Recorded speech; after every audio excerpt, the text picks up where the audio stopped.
BBC दुनिया में आज देखिए, इस्राइल हिजबुल्लाह की दुश्मनी की मार झेलते आम लोग। हिजबुल्लाह और इस्राइल में भीषण जंग जारी। लेबनान में इस्राइली हमलों में एक ही दिन में मारे गए 560 से ज्यादा लोग। इस्राइल और हिजबुल्लाह की लड़ाई के कारण लेबनान के हालात नाजुक। संयुक्त राष्ट्र महासभा को संबोधित करते हुए बोले यूएन महासचिव एंटोनियो गुटेरेश, लेबनान को एक और गाजा नहीं बनने दे सकती दुनिया। स्वागत है आपका बीबीसी दुनिया में। मैं हूं सारिका सिंह।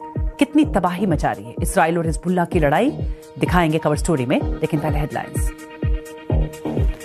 अर्थव्यवस्था को रफ्तार देने के लिए चीन ने किया नए कदम उठाने का ऐलान। सेंट्रल बैंक ने कहा, बाजार में कैश फ्लो बढ़ाना और लोगों को राहत देना है मकसद। इन कदमों से चीन के साथ साथ दुनिया भर के शेयर बाजारों में देखी गई तेजी।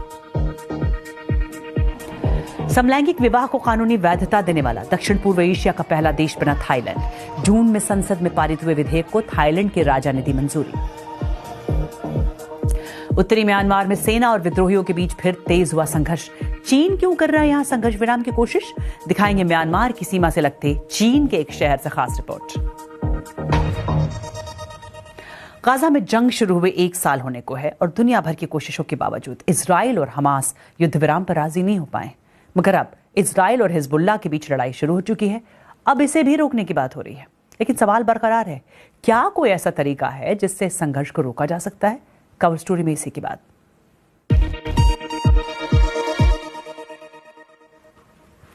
इस्राइल और हिजबुल्लाह अब एक दूसरे पर हमले कर रहे हैं। वैसे तो इनके बीच पिछले 20 सालों से संघर्ष चल रहा है, लेकिन अब एक तरह से खुली जंग छिड़ गई है और कल का दिन इनमें सबसे हिंसक रहा। ये तस्वीरें हैं दक्षिणी लेबनान की।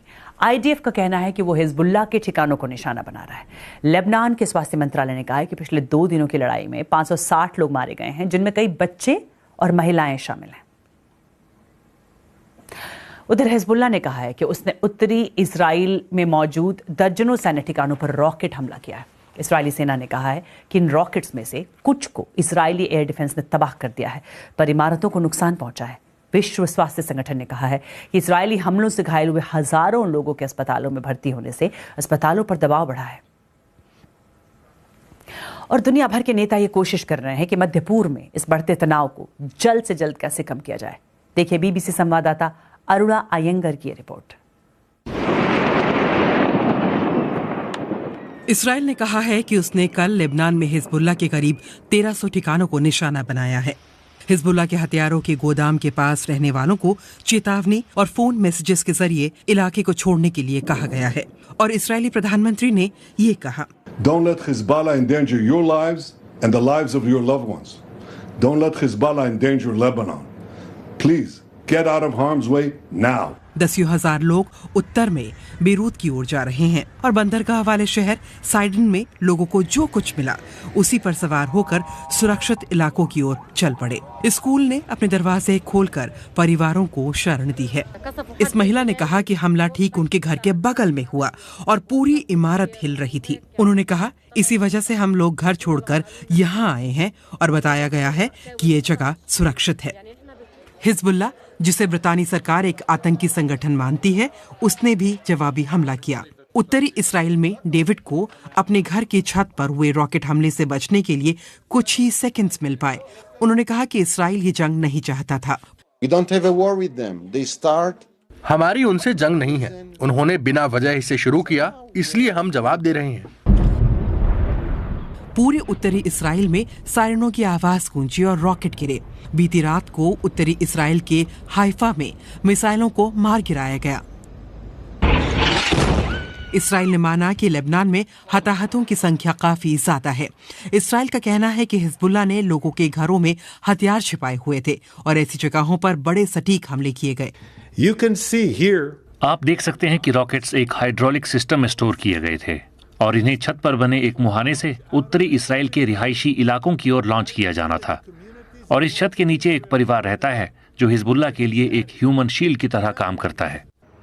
उधर दुनिया भर के नेता इस घटना से चिंता में हैं। अमेरिकी राष्ट्रपति जो बाइडेन संयुक्त अरब अमीरात के राष्ट्रपति से मिले। दोनों नेताओं ने कहा कि वो उस क्षेत्र में तनाव कम करने के लिए बातचीत कर रहे हैं। न्यूयॉर्क में संयुक्त राष्ट्र की महासभा में भी फ्रांस और ब्रिटेन के विदेश मंत्रियों ने संघर्ष विराम की मांग उठाई। इसराइल और हिजबुल्लाह एक दूसरे के पुराने दुश्मन रहे हैं। ये जंग उनकी दुश्मनी में नया अध्याय है और इसके बीच में फंसे हैं लेबनान और उत्तरी इसराइल के लोग। और बेरूत में मौजूद हैं बीबीसी संवाददाता ह्यूगो बशेगा, जो वहां से जानकारी दे रहे हैं। हिजबुल्लाह को पहले से कमजोर जरूर कर दिया गया है, लेकिन अब भी लेबनान में वो एक ताकतवर समूह है। उसने अभी तक सटीक निशाना लगाने वाले आधुनिक हथियारों का इस्तेमाल नहीं किया है जो इजराइल में अंदर तक मार कर सकते हैं। इसके बावजूद वो इजरायली हमलों का जवाब दे रहा है। हिजबुल्लाह का कहना है कि इजराइल पर उसके हमले तब तक जारी रहेंगे जब तक कि इजराइल गजा में जंग नहीं रोक देता, और इजराइल की ओर से ऐसे संकेत मिल रहे हैं कि ये तो हिजबुल्लाह के खिलाफ सैन्य कार्रवाई की शुरुआत भर है। एक ऐसी कार्रवाई जिसमें सैनिक दक्षिणी लेबनान में घुसपैठ कर लेबनान की सीमा के पास एक बफर जोन बना देंगे ताकि हिजबुल्लाह के लड़ाकों को पीछे धकेला जा सके। और वो दसियों हजार लोग जो इस संघर्ष की वजह से विस्थापित हुए हैं, उनमें से कईयों के लिए इस बात की आशंका काफी ज्यादा है कि शायद वो अपने घर अब कभी न लौट पाएं। और कार्यक्रम में आगे दिखाएंगे पाकिस्तान में एक महिला घोंघे पालकर कैसे कर रही है कमाई। और बात भारत के पड़ोसी देश म्यांमार की। इस देश में गृह युद्ध को शुरू हुए 3 साल से ज्यादा का वक्त बीत चुका है। तभी से चीन म्यांमार की सैन्य सरकार को समर्थन दे रहा है, लेकिन अब म्यांमार की सेना के खिलाफ लड़ रहे विद्रोही गुटों ने चीन से सटी म्यांमार की उत्तरी सीमा पर बढ़त हासिल कर ली है।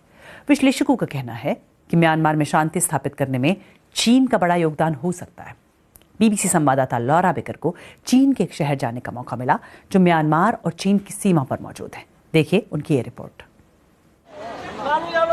चीन का रेली शहर उन परिवारों के लिए एक सुरक्षित जगह बन गया है जिनके पास पूरे दस्तावेज हैं। वो चंद लोग जो म्यांमार से निकल पाए और जिनके पास काम करने की इजाजत देने वाले ब्लू और रेड पास हैं, वो यहाँ शांति और पैसे कमाने की उम्मीद में आए हैं। सीमा पार से आए ये व्यापारी अपने साथ लाई चीजें बेचने की कोशिश में लगे हैं, लेकिन ऐसे शहर में पैसे कमाना काफी मुश्किल है जहाँ कई लोग बस जिंदा बचे रहने की खुशी मना रहे हैं।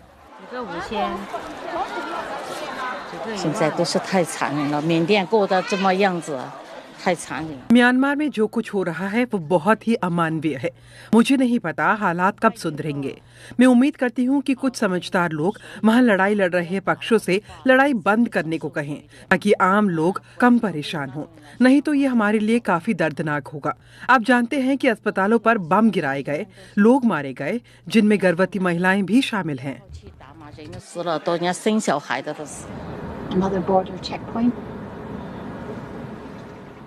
कोरोना महामारी के वक्त चीन ने इस बॉर्डर की किलेबंदी कर दी थी, पर ऊंची दीवारें भी म्यांमार के बेरहम गृह युद्ध के असर को रोक नहीं पाई। पिछले 2 महीनों में हथियारबंद विद्रोहियों ने म्यांमार की सेना के खिलाफ अपनी लड़ाई तेज कर दी है। चीन ने मध्यस्थता करवाकर जो समझौता करवाया था वो टूट गया। लड़ाई से बचने के लिए हजारों लोगों को भागना पड़ा। मेरे पीछे उत्तरी म्यांमार में जमीन का ये जो बड़ा हिस्सा आप देख रहे हैं, उस पर अब म्यांमार की सेना का कब्जा नहीं है। अब इन पर हथियारबंद जातीय समूहों का नियंत्रण है जो प्रमुख बंदरगाहों और शहरों को भी कंट्रोल करते हैं। और ये चीन के व्यापार के लिए काफी अहम रास्ता है, जिसकी वजह से चीन को इस संघर्ष से जूझना पड़ रहा है। और चीन वो इकलौता ऐसा देश है जिसके पास वो ताकत और दबदबा है जो म्यांमार के संघर्ष को खत्म करने में मददगार साबित हो सकता है। इस बॉर्डर पर चीन नियमित रूप से सैन्य अभ्यास करता है। सरकारी मीडिया के मुताबिक ये शांति बनाए रखने के लिए किया जा रहा है। म्यांमार के शासकों ने चुनाव करवाने का वादा किया था। उन चुनावों को करवाने के लिए भी कूटनीतिक प्रयास किए जा रहे हैं। कड़े कोविड प्रतिबंधों ने रेली शहर की अर्थव्यवस्था को पटरी से उतार दिया था। चीन हालात को काबू कर व्यापार फिर से शुरू करने की पूरी कोशिश में है। कई लोगों की रोजी रोटी इसी पर टिकी है।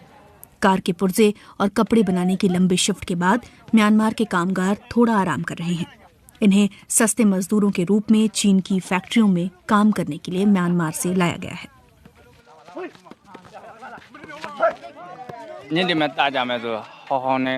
हम कुछ नहीं कर सकते क्योंकि म्यांमार में जंग चल रही है।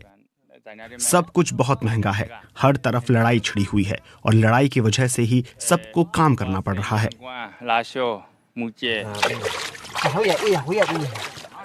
यहाँ काम करने की भी कई शर्तें हैं। ये लोग ज्यादा दूर नहीं जा सकते हैं। इनका और इनके देश के भविष्य का फैसला करना चीन के हाथों में है। अब देखना यह है कि म्यांमार में जारी संघर्ष को सुलझाने के लिए चीन कितनी बड़ी भूमिका निभाना चाहेगा। और वो लोग जिनके पास पैसे नहीं है वो अवैध तरीके से बॉर्डर क्रॉस करेंगे, जिसका मतलब है उन्हें परेशानियों का सामना करना पड़ेगा। ये हमें बताया बीबीसी बर्मीज सेवा के संपादक सो विन थान, जो इस पर और जानकारी दे रहे हैं। According to the United Nations, संयुक्त राष्ट्र के मुताबिक 3 साल पहले म्यांमार में सैन्य तख्ता पलट की वजह से छिड़े गृह युद्ध में अब तक 30 लाख से ज्यादा लोग विस्थापित हो चुके हैं। म्यांमार की सेना कई मोर्चों पर हार चुकी है, मगर उसने जबरन कई नए युवाओं को भर्ती किया है। युवाओं की एक बड़ी तादाद जिन्हें अपनी जान की फिक्र है या जो म्यांमार में अपना भविष्य नहीं देख रहे, वो देश छोड़कर भाग रहे हैं। जिनके पास पैसे हैं वो विदेशों में पढ़ने जा रहे हैं या वहां नौकरी कर रहे हैं, पर जिनके पास कोई विकल्प नहीं है वो पड़ोसी देशों जैसे चीन, भारत, थाईलैंड और बांग्लादेश जाकर अवैध प्रवासी बन जाते हैं। उनके अवैध होने की वजह से ही उन्हें इस देश में अधिकारियों के हाथों उत्पीड़न झेलना पड़ता है। पर कईयों का कहना है कि फिलहाल वो जिन देशों में रह रहे हैं उन्हें वहां अपनी जान का कोई खतरा नहीं है। और आइए जरा उन महत्वपूर्ण मौकों पर नजर डालते हैं जिसकी वजह से म्यांमार का आज ये हाल हो गया। साल 2020 में हुए चुनावों में निराधार आरोप लगे कि इनमें फर्जीवाड़ा हुआ है। इसे देखते हुए सेना ने तख्ता पलट कर दिया। उस चुनाव में चुने गए सांसदों ने देश के बाहर नेशनल यूनिटी गवर्नमेंट बनाई, जिसे अब तक अंतर्राष्ट्रीय मान्यता नहीं मिली है। 3 जातीय समूहों के साथ आने से बनी एक सेना ने म्यांमार और चीन की सीमा पर मौजूद कई शहरों पर कब्जा कर लिया। चीन ने संघर्ष विराम के लिए बातचीत की नुमाइंदगी की, पर यह समझौता अप्रैल 2024 में टूट गया और लड़ाई फिर से शुरू हो गई। फिर सेना को एक बड़ा झटका तब लगा जब विद्रोहियों ने उत्तरी शान स्टेट के सबसे बड़े शहर लाशियों पर कब्जा कर लिया। यह ऐतिहासिक था क्योंकि विद्रोहियों के हाथों सेना की पहली बार हार हुई। अगस्त के महीने में चीन के विदेश मंत्री म्यांमार की सैन्य सरकार के नेताओं से मिले। चीन ने अपील की क्षेत्र में शांति और स्थिरता बनी रहे और विद्रोहियों पर लड़ाई रोकने के लिए दबाव भी बनाया।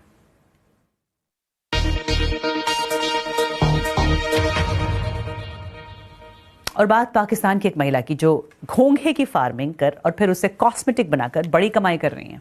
शुरू में लोगों ने ना सिर्फ उनका मजाक उड़ाया था बल्कि उनके कारोबार को गंभीरता से नहीं लिया था, लेकिन आज सिद्रा के प्रोडक्ट्स देश और दुनिया में खरीदे जा रहे हैं। कैसे किया उन्होंने ये काम, देखिए उमेर खान आबाद की रिपोर्ट। लोगों को इन स्नेल से गेन आती है, लेकिन मेरे लिए ये बहुत मासूम से कीड़े हैं जिनसे मुझे बहुत प्यार है।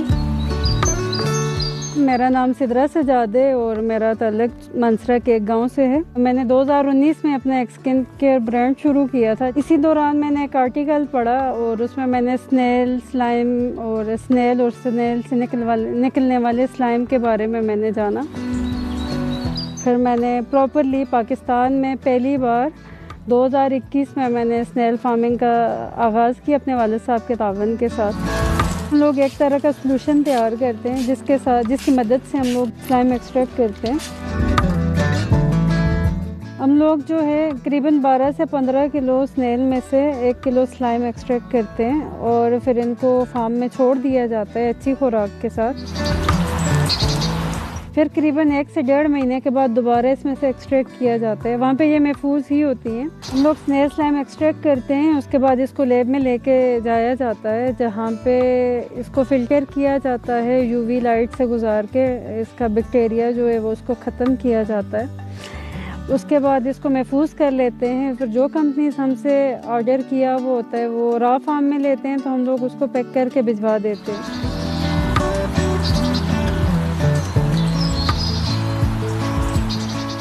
मुझे काफ़ी प्रॉब्लम्स का सामना तो करना पड़ा कि पहले लोग हंस रहे थे कर क्या रही हो, कहीं परेशान भी हुई, बहुत नाकामियाँ भी रहीं। मैं डटी रही और खासकर मेरी फैमिली ने भी सपोर्ट किया। जहाँ पे मेरी हिम्मत टूटती थी तो वो हिम्मत देते थे, जहाँ पे वो लोग परेशान हो जाते थे तो मैं कहती थी नहीं बस करना है, कुछ लेके चलना है, अब इस पे आए हैं लोग। और कार्यक्रम से जुड़े किसी भी टॉपिक पर आप लिख सकते हैं। एक्स पर मेरा हैंडल है @BBC सारिका। आज के लिए इतना ही। BBC दुनिया के साथ हम कल रात 10 बजे फिर हाजिर होंगे। BBC हिंदी की website, app, Facebook page, Instagram और यूट्यूब चैनल पर लाइव।